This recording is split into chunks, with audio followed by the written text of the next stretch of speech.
Hello again everybody and welcome back to the channel. I've been asked a few times recently for me to show you guys an updated version of what settings I'm using within Microsoft Flight Simulator 2020, so here we are with a little updated video for you guys to compare with what your setup is. So as you know from live streams and the bot commands and things, I've got a NVidia GeForce RTX 2070 Super along with a AMD Ryzen 5 3600X CPU, and that all works alongside a 32GB DDR4 3600MHz, two 16GB RAM chips, TeamForce, so 32GB in total, and the simulator I've got is installed on a 1TB solid state hard drive as well. I think it's a WD Black or a WD Blue, probably a WD Blue actually. So that's the system I'm running, and I've got it on a 24-inch curved gaming monitor by MSI as well, only 1080p, but I get some great graphics out of it. So let's have a little look. We're having a little look here at the hangar with my channel livery for the Just Flight PA28. So you guys let me know what you think in the comments below. Be sure to hit like and subscribe as well. Let's have a little look at my options page then. So into general, and you can see here my graphics options as shown here. So I've got render scaling just set to 100, anti-aliasing on TAA, terrain level of detail 125, terrain vector data on high, and then I've pretty much got most of the other settings coming up here set to medium. So buildings, trees, grass, volumetric clouds all on medium, object LODs at 100, texture resolution is set to high, and anisotropic filtering is 4 times. And I've got texture super sampling on 2x2, and I've just changed texture super sampling to 4x4. Oddly, that's changed itself, and I'm not sure how. It was 2x2, but it definitely was set to 4x4. Texture synthesis on medium, and I've just got water waves set to low. Shadow maps at 768, and terrain shadows at 512.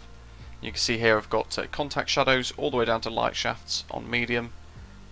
Light bloom is on, and depth of field is on medium. Then I've got motion blur, lens correction, lens flare all off, glass cockpit refresh rate set to medium. Camera settings are more personal preference really, but very briefly I'll skirt over them. You guys can see what I've got set here, and scroll down to the next section. And when you press escape, you go to the external view of the aeroplane, and you can use, for example, right click to just drag the camera view about. To get rid of all of the engine parameters and the little digital altimeter and things like that, you want to turn instrument heads up display to off. On sound then, comm selection default, warning sounds external view are on, degradation for VHF signal and things are on as well. Text to speech setting is on Azure, and you can see there I've got pretty much most things ramped up to 100 except for environment at 80 and voices to 35. Traffic then, I use VATSIM all the time, so this is an important setting for VATSIM. Aircraft traffic type I have off. Show traffic nameplates I leave on, but that's more for multiplayer. You don't get that on VATSIM, so it's just on for when I'm doing group flights and things.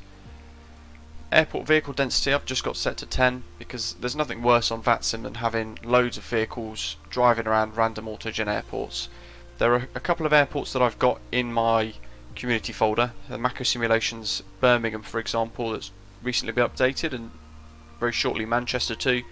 It has custom roadways built in, so all the vehicles stay off the apron and they make their way around designated crossings and things as if it is in real life. So for those airports I could get away with ramping that up to 100, but I leave it set at 10. Ground aircraft density for VATSIM you set to 0, and that option there clears all of the static aeroplanes parked around the airport that the simulator feeds in when you spawn. So that's a key one for VATSIM. And worker density I've set to 25. You can ramp that down to 20, 15 or so as well, just to lower the amount of people wandering about. And then land and sea traffic 50, 50, 75 and 100. For AI and multiplayer traffic detail, you can see here I've got use generic plane models AI traffic set to on, and use generic plane models for multiplayer set to off. and traffic variety is on ultra. Data settings, everything's on. I don't have a data limitation, and I monitor how much data that we're sort of using for the sim, and it resets every 7 days. I've limited my bandwidth for the sim itself to 40 megabytes per second, because of course I'm streaming and doing a whole lot of other stuff as well, and I don't want the simulator gobbling up all the bandwidth.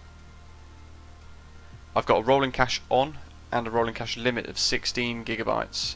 However, I may change that to 32 gig in the near future. Flight model is on modern and just left as the modern preset of everything on realistic. And MISC. There's the accessibility settings menu. And developer mode off. And I don't have VR yet. I'd love to be able to afford to get it in the future, so maybe I'll use this at some point in the near future, but for the time being everything's just set to off here because I don't have a VR system.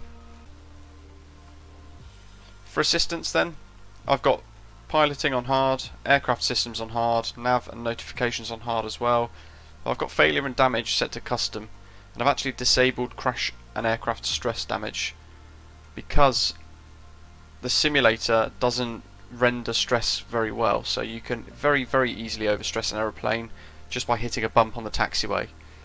So I've turned that off because that gets quite frustrating.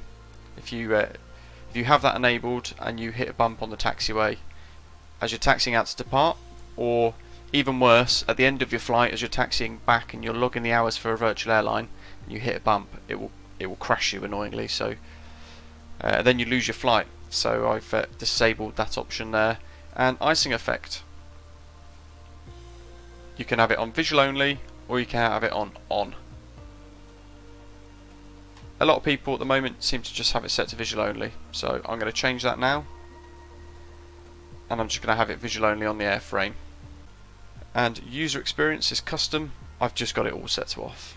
So there we go, back in the hangar this time with the Just Flight PA28 Arrow 3 with the gold frequent flyers special livery for the channel. Hope you've enjoyed the video. Let me know what settings you've got, especially if you have a very similar system and you've ramped certain things up and you're getting good performance still. Do let me know any of your own tips and tricks. As I said, quite a lot on streams themselves. I'm not particularly tech savvy, so whilst I understand a lot of bits, and I can tweak things myself manually, I don't have expert knowledge, so it may well be that I could turn something else completely up and benefit out of that. Do let me know in the comments below. Hope you've enjoyed the video. Please do click like and subscribe. If you want to get your hands on the frequent flyer liveries for the PA28, Cessna Caravan, A320 and other aircraft for the channel, head to our Discord server. Like this one here for example, you can get your hands on the Osprey frequent flyer British Avgeek livery using the link on our Discord server. Thanks for watching, and I hope to see you all in the live chat in a stream in the very near future.